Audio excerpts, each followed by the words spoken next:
All right. So, hi, my name is Eric Williams. Uh, and so let's jump right in. There's a lot, and it seems like and don't have a lot of time. So let's start with this. So a community land trust is a nonprofit organization that holds property for the community, right?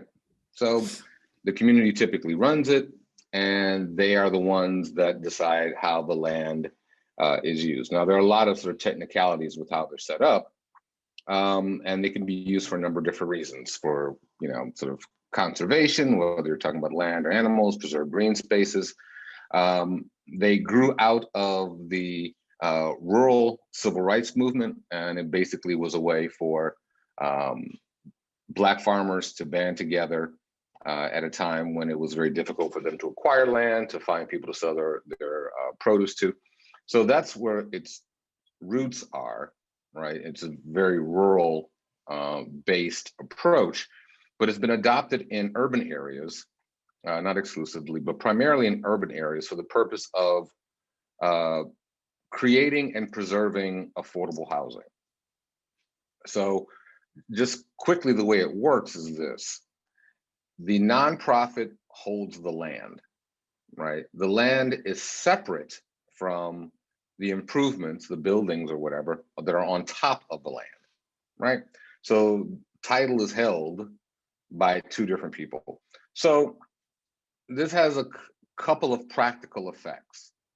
The first is that because the nonprofit holds the property and the bylaws that govern the nonprofit provide very strict rules relating to the sale of the property, you eliminate speculation, right? Land in a community that is valuable because of where it is. And remember, in real estate, what do they say? The most important thing related to value is location, location, location. Typically, the value of the land resides in the land, not the improvements or the house on it.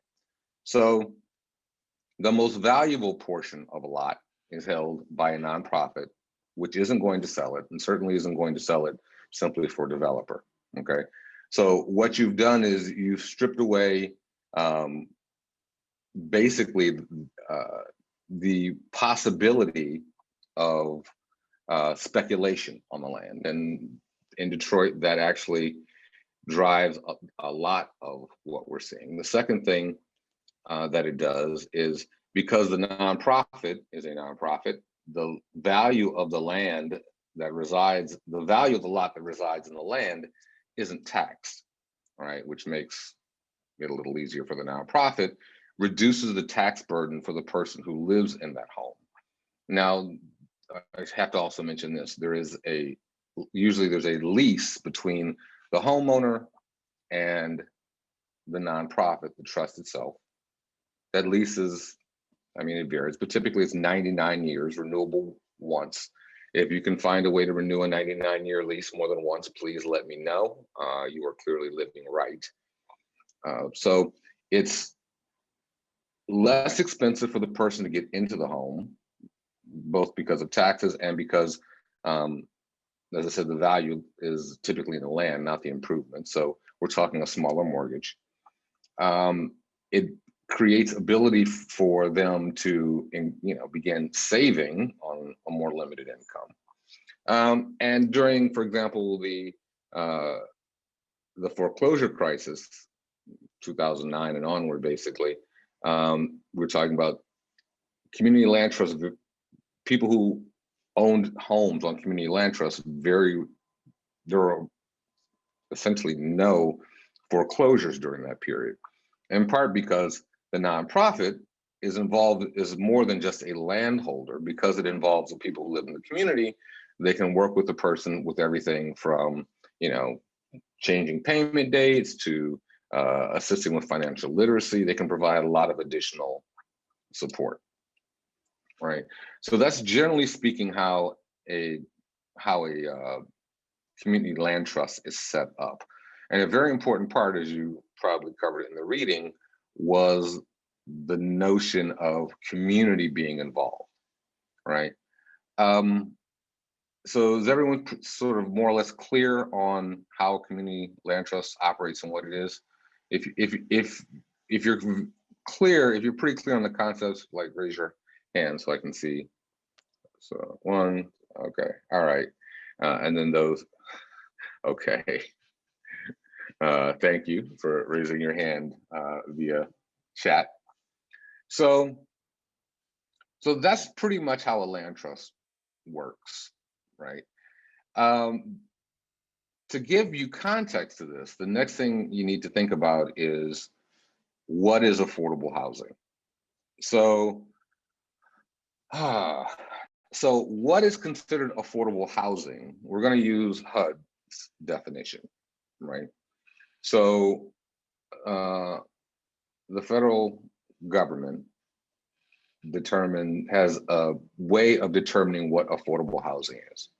So the idea being that housing is affordable if it takes more than 20% of your income for you to pay everything associated with keeping a roof over your head. So that includes rent, and that includes, taxes, insurance, that kind of thing.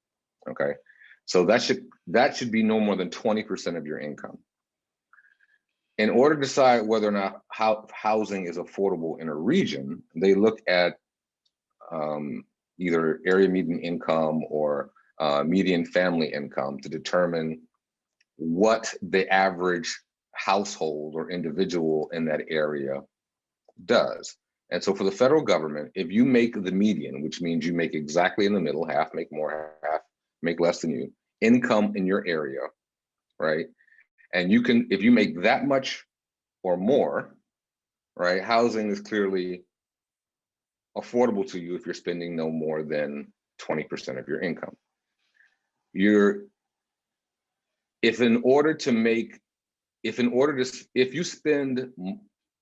you make 80% of what that sort of median income is, right, you're considered low income. And of course, the amount that you can spend on housing drops as well, right? So the government has categories. There's low income, there's very low income, there's very, very low income.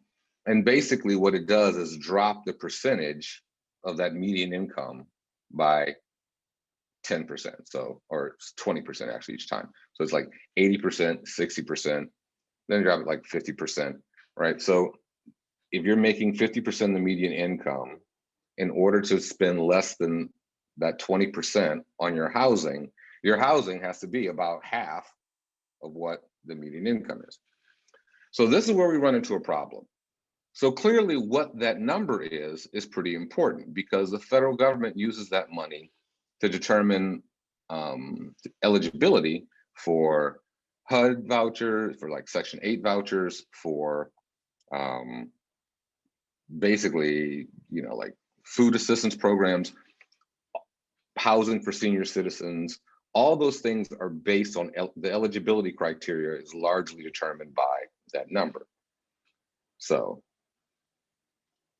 in Detroit, this creates a problem because they don't take Detroit proper when calculating that number. The number that they take is in fact the area that includes Detroit, Livonia, and Warren is actually the other area. So when you look at it, the way it breaks down is the median family income for that area, which includes, let's see, Lapeer, Macomb County, Oakland County, St. Clair, and Wayne County. For one person, it's $78,000. Right now, I don't know how familiar you are with Detroit, but the median family income in Detroit is not 78,000, right? It's just a little over half that. It's 41,000 or something like that. So I don't know, did you guys have a chance to get distributed that income sheet that breaks it all down? Let's see. No. Which was it in one of the readings you sent? No, I sent it late. Would it be possible for me to share my screen quickly? Yep, you have that power. I made you a co-host. Oh, you are so kind. So if you, let me open this document.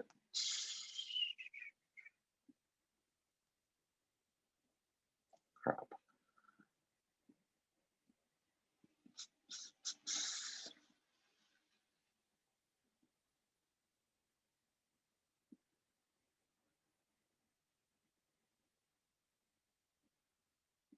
All right, so, and now I'll share my screen.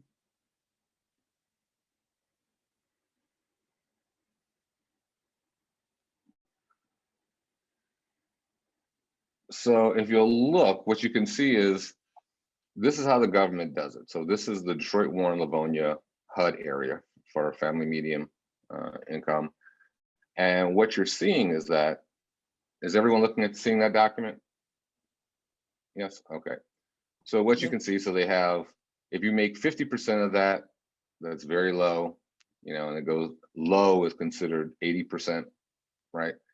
So these are what the limits are as far as like for the person in your family, this is the income level in order for you to be considered low income. And this is the basis for which you would determine,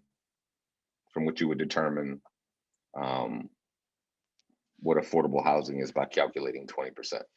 As you can see, you know, there's a big difference between what they say here, right? They're saying, according to this, right, a family of, you know, 2 people making $50,000 is considered, you know, low income, right? The problem, of course, with that is that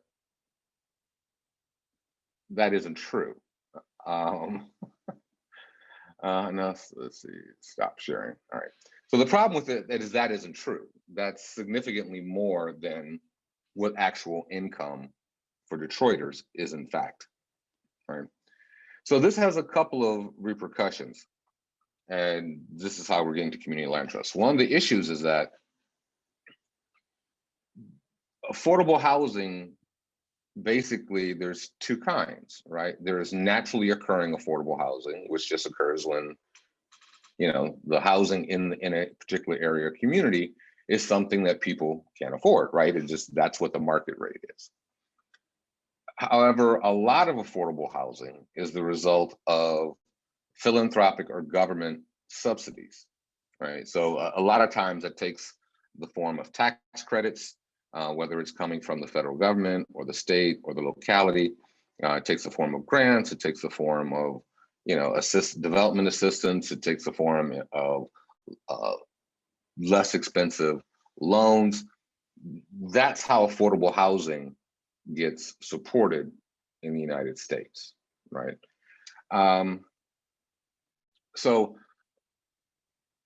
the problem with that is, and we haven't even talked about, you know, sort of people who need permanent affordable, like supportive housing, for example, those dealing with mental illness or elderly, disabled.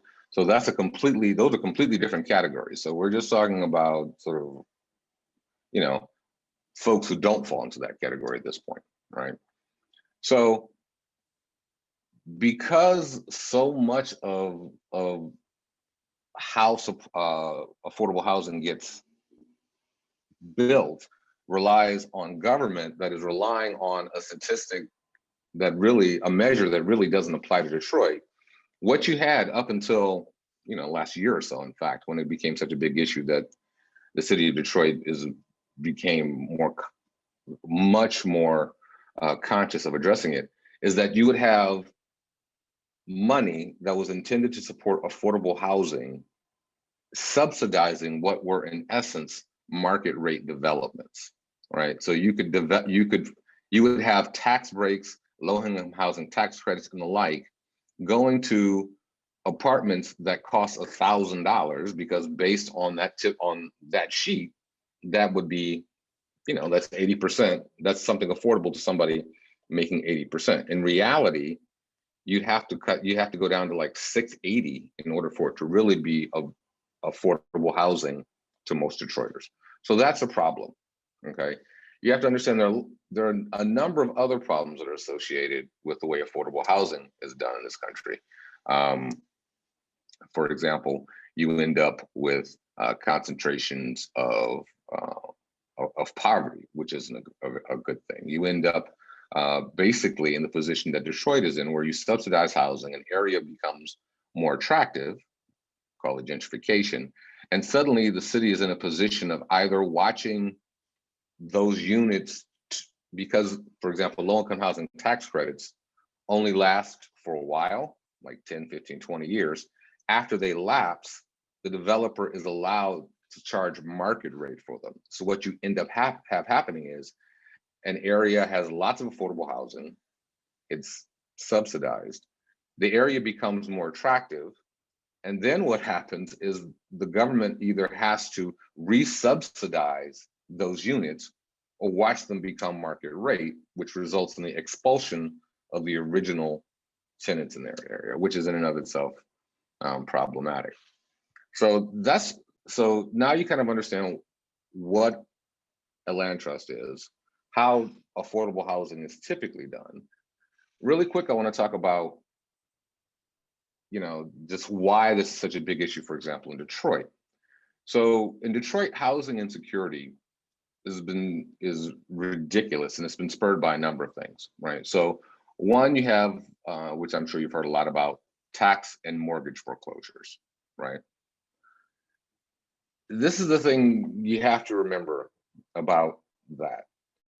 The impact of that is probably a lot greater than most of you think, because if I lose my home, right, during an economic downturn or whatever, not only am I out of a home and my children out of a home, but during an economic downturn, when you owned your home, it usually meant that you would actually end up supporting other members of your family or community who also lost their home, right? So instead of having the homes that were owned become a sanctuary for other people in the community, other people in the family who were able to go there and say, okay, let me crash here until I find another place, you've basically doubled the insecurity that arises from sort of an economic downturn. And so in Detroit, we've had to deal with, as I said, the mortgage and tax foreclosures. We have a pandemic. We also have, what is statistically the poorest large city in America. We have rising rents. And then, in one of the most perverse things about Detroit, so many of the homes that became vacant were allowed to become blighted by the banks that own them, which not only decreases the property value of homes in the area, it also diminished the supply of homes. So as the market has recovered, so many of those homes are just beyond rehabilitation. And we also have a very aggressive blight program, which means you've really limited the number of homes that are available for people to move in without having to build a new home, right? It's no longer, communities that were, 10, 15 years ago were solid and stable. Now, either they've been completely razed, or so many of the homes are beyond, sort of reclaiming, that you end up with a shortage of what would otherwise perhaps be natural affordable housing, right? So a community land trust, through the mechanisms I talked about, which is a limitation on speculation and separating the property from the from the improvements on it, addresses a lot of those things. But this is one thing you have to understand about a community land trust. It is radical, okay? And I think the article I gave you began to sort of capture some of that. It's radical in two very important ways. The first, okay, and then this rubs a lot of people the wrong way. I used to give presentations about this across the city, and this is where I always had the biggest pushback. A community land trust home rejects the notion that the place you live, your place in that community, is an investment, right? It is an investment to be monetized for a substantial gain, right?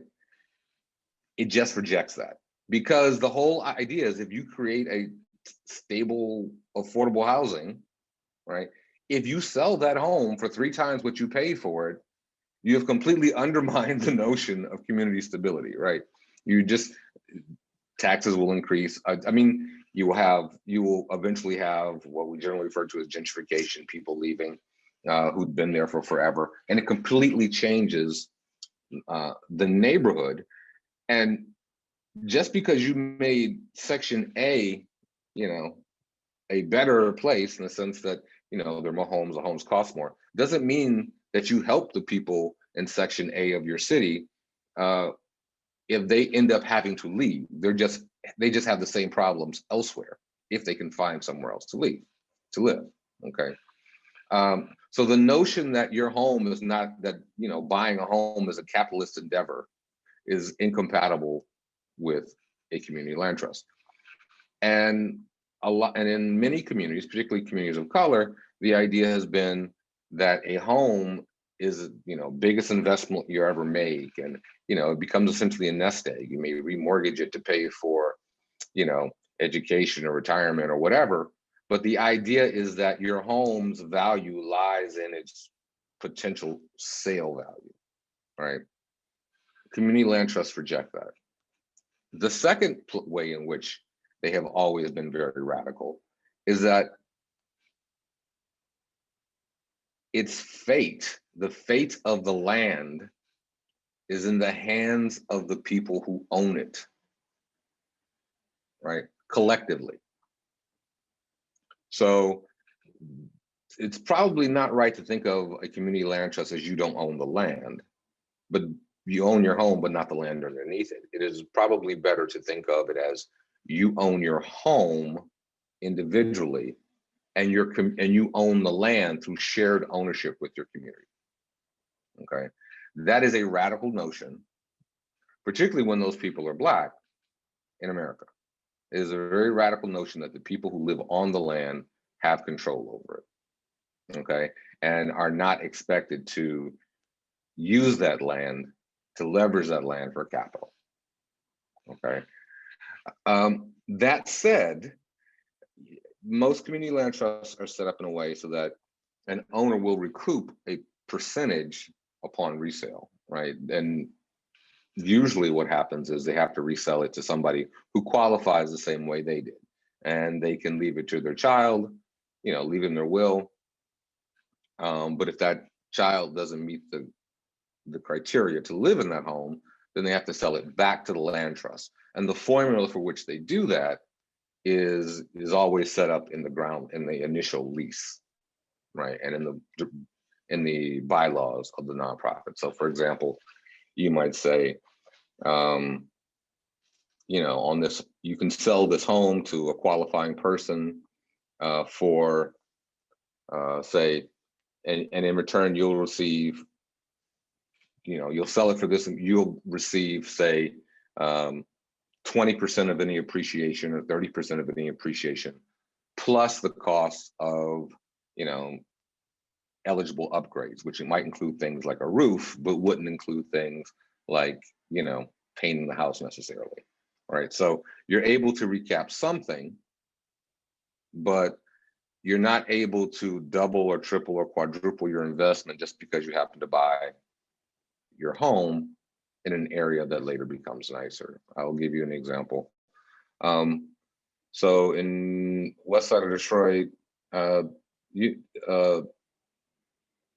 Professor Atahana, the Solanus Casey Center. Are you familiar with that, over right off Mount Elliott? What's it called?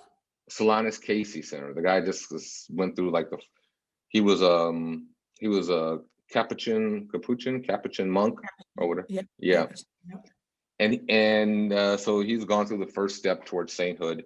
Art Van, the guy who ran, the furniture place, left a lot of money to them to expand the Casey Center. What they ended up doing was, there's a neighborhood behind it that's, older neighborhood, older housing stock. Houses now are worth $10,000, $15,000. And they started offering them $50,000 to buy their houses to expand the Casey Center. And eventually they started feeling like they were being pressured. So they came to Detroit Justice Center and we spoke. And Eventually, most of them decided not to sell after I spoke with them, but we worked with the Casey Center to get improvements done to the community and the like. But it wasn't me that convinced people not to sell. It was the people who sold early on who came back and said, you can't move anywhere as nice as this place is going to be in 3 years with the little bit of money they're giving you, right? It's like, okay, I have $50,000 now. I live in an apartment in the same kind of neighborhood because I can't afford to buy a home now, right? So that's sort of one of the impacts of that kind of gentrification happening, right? So as I said, this is something that started off in rural areas and moved to urban areas. But there are a couple of consequences of shifting that model from one setting to the next. So one is that simply site acquisition and development became a lot more expensive, right? It's cheaper to buy land, typically out in, cheaper to buy farmland than to buy a significant chunk of, sort of any major city, right? And that actually resulted in an increased reliance on public and foundation money to do the site acquisition and development. It also meant that they had to become bigger, right, in order to become financially viable, simply because of the way development costs work. And that had sort of that has the result of actually limiting the way the community can be involved in it, which is kind of what you're reading about. It also means that because there's more money at stake in a place that, where there are a lot of established institutions, right? There are a lot of vested interest that become a part of the process. Now, one of the things about land trusts is that nowadays it's very common to have a tripartite board, which means you have a board that has 3 different types of members, and it typically consists of residents, community members who aren't actually residents, who live in the area but not on the land trust, and then you've got other, invested partners, which may be businesses in the area, politicians, foundation folks, the people who are going to be necessary in order to make it easier to get, approvals for land variances and permitting and construction, and the people who are going to help find the money. Those people suddenly become a part of the board in a way that they typically weren't before. And one of the consequences of taking money from somebody is suddenly their priorities become your priorities, right? So a perfect example here in Detroit is this. Community land trusts, typically, though not always, when they're created for affordable housing, focus on single family homes. City of Detroit has no interest really in building new single family homes. The city's primary concern at this juncture is creating density, right? That means supporting developments that consist of multifamily units, not single family homes. It also means that where they're willing to have things like community land trust, places where they're willing to prevent the rapid appreciation of property, they've got it mapped out already. And most of the areas in the city that you would want to live in aren't on that map for that purpose. They're there for the specific purpose of being developed. Now, one of the things that drives me crazy is people frequently speak of Detroit as a blank slate. Most blank slates don't have like 700,000 people living in them. So Detroit, despite its population loss, is still significantly bigger than, say, Baltimore or Boston, a number of other major cities you can think of. I mean, I'm not just talking in terms of square miles, I'm talking about in population. So it's strange that you so often get people referring to Detroit as a blank slate. It is not. unfortunately, too often, policy gets made on that assumption. So as a result, you have community endeavors that are overly reliant on the government and necessarily have to follow government policy in terms of their objectives. Right? So that's one of the dangers for community land trust. It's not as much a danger in Detroit simply because the city is yet to show any indication that they want to support them. Right? The city of Detroit, for example, hired Higher Solutions, I believe the name of it is Grounded Solutions, which is a national network of community land trusts, and they had them come in to do a white paper examining it. And after they concluded the white paper, the city of Detroit said, "Oh, that's really nice, but we'll think about getting around to it at some point." As a result, the community land trusts that do exist in Detroit have been created in the most traditional of ways, which is the mobilization of community. So I work with a land trust. Actually, there are two of them that are in the north end of Detroit, which is formerly, it was called the North End because it was the north end of an area called Black Bottom that was obliterated when they decided that the city just couldn't possibly do without a freeway going through that neighborhood, which is a fate that befell a lot of Black communities across the country. So it was the north end of that, which is how it's got its name. It is now, simply because it's so close to the sort of burgeoning area of Midtown, has become the next sort of it area for development. And I work with two newly established land trusts. One of them is called Detroit Cultivator. The other one is called North End Woodward Community Land Trust.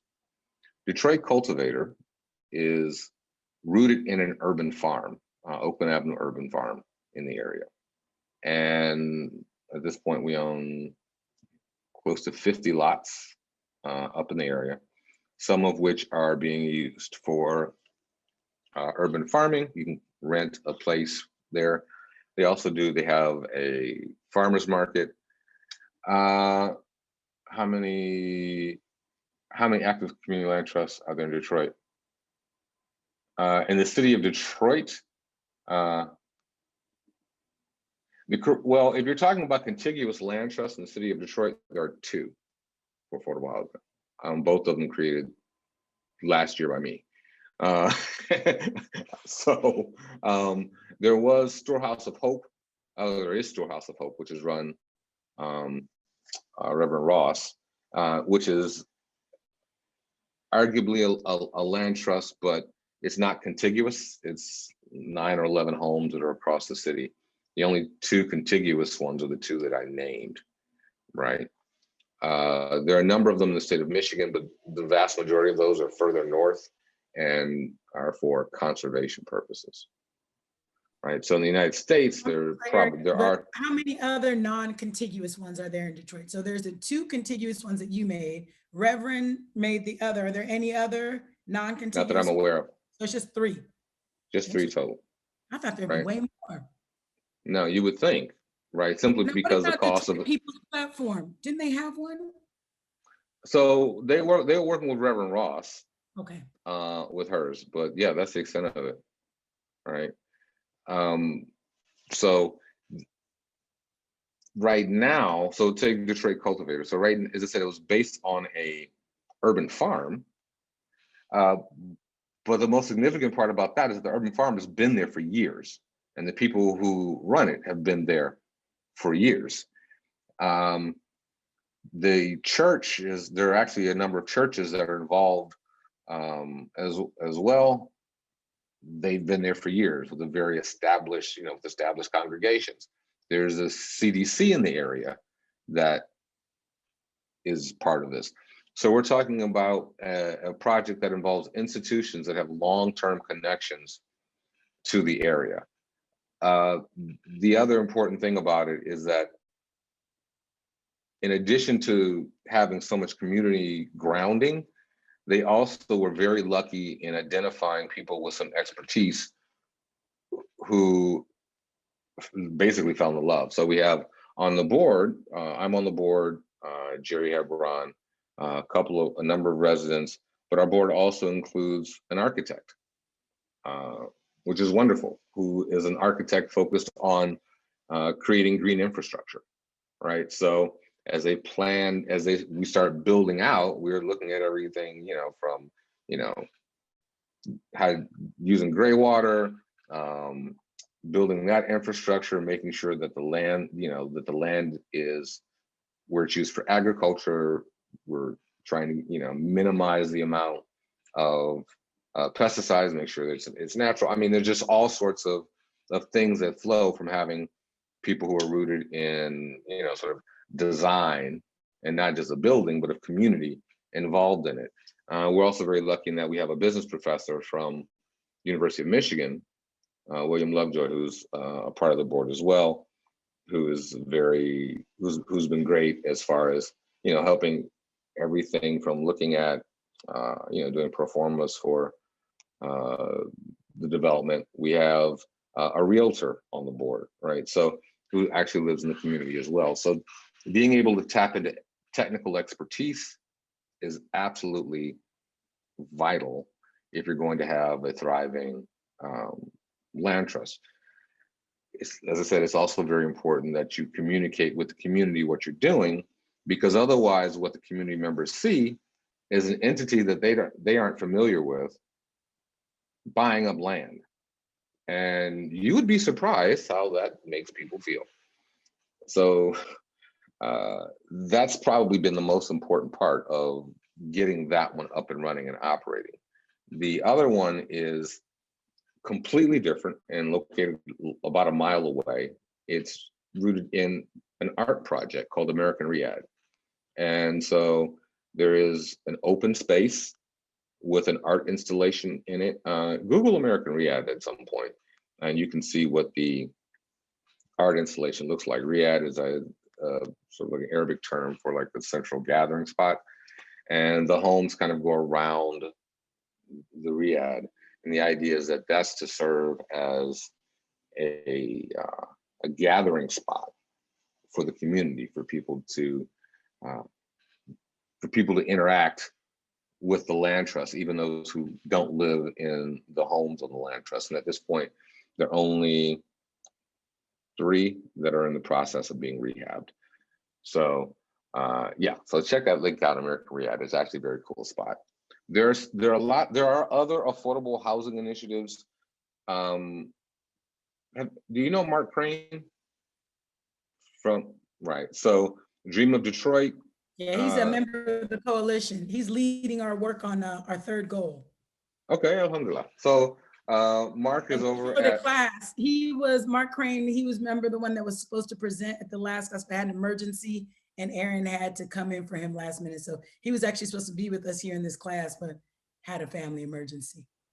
Okay, so my mosque over there, over on, it's right off the lodge. And they have taken a very sort of like hands-on approach to doing it themselves, right? So they live, the mosque is in an area where there's almost nothing else around. It's literally blocks and blocks of vacant homes. And they've acquired, 2 dozen homes at this point, some from the land bank, some from private owners, and have undertaken the process of rehabbing them themselves. And the idea is to make these homes available to low-income residents who want to be in the community. They want to keep a couple for just in case someone in the mosque, falls on hard times and they need a place to live, and also for returning citizens. So that's one of the things that really sort of stands out in that project, and that they have taken steps to actually set up support programs for returning citizens who are Muslim, and Islam is the fastest growing religion in the United States, particularly in prisons. So, this is the thing people forget. If you lock somebody up I mean, unless you're locking them up for good, they do have to come home eventually, right? They need a place to live, just basic things, right? So very important. And while that isn't formally a community land trust, a nonprofit does hold title to the property, and it is very much a community rooted endeavor. And so, and they've reached out, and I'm sorry, you didn't get a chance to talk to Mark at all? No, that's too bad. But you know, they've reached out to the community, and it's important to remember this. And I almost forgot this part. A fully functioning community isn't just where people live, right? It's where people shop and eat and go to school and, you know, worship and play in the park and walk down the street. So for the community, so Detroit Cultivator, one of the things that we're working on is also revitalizing the commercial corridor that runs adjacent to the land that they own. And this is a place where a community land trust can actually really be effective, because they get to decide what kind of businesses end up in the buildings that they are either renting or selling out, or selling on the land that they own. So you can avoid extractive businesses, right? You won't have as many, you know, marijuana dispensaries. You probably will have, you know, a limited number of the businesses that you see far too often in under-resourced communities, right? When I first moved back to Detroit, one of my friends and I were driving down Finkel, and he went, liquor store, pawn shop, hair salon, liquor store, pawn shop, check cashing place. And he said, "Oh, this place is clearly zoned hood," and that is far too often. Eric, you forgot church. It's just like all of these storefront Oh my churches. Goodness, exactly, and even more than liquor stores. Yeah, and the problem is, truthfully, that from a purely financial perspective, you're probably better off with a liquor store in your community than you are with the church, because at least the liquor store pays taxes, and at least the money, and if the liquor store owners live in the community, the money at least circulates there, and at least the building is being occupied a couple of times, you know, more than one day a week. I mean, right. And let me be clear, I'm not I'm a Christian myself and go to church. So I'm not saying a church is a bad thing. What we are saying no, not at all. Storefront churches that are often closed, but they are the primary occupants, although they're no longer functioning. When you go down a block, there can be as much as 2 to 3 storefront churches on a block, none of them operating. So this is who's and liquor stores and all that, right? So the types of businesses that exist, this is the point we're trying to make. Right, and these businesses frequently don't spring up in response to community demand for a particular good or service. Frequently they spring up because no other community wants another one in their community, right? I mean, it's a lot like, say, incinerators or other that kind of manufacturing stuff. You won't, maybe I'm wrong, but my personal experience has been, all the places I've ever lived, I've never seen an incinerator in a really wealthy neighborhood, right? They just don't build them there, right? Just like they don't build prisons there, right?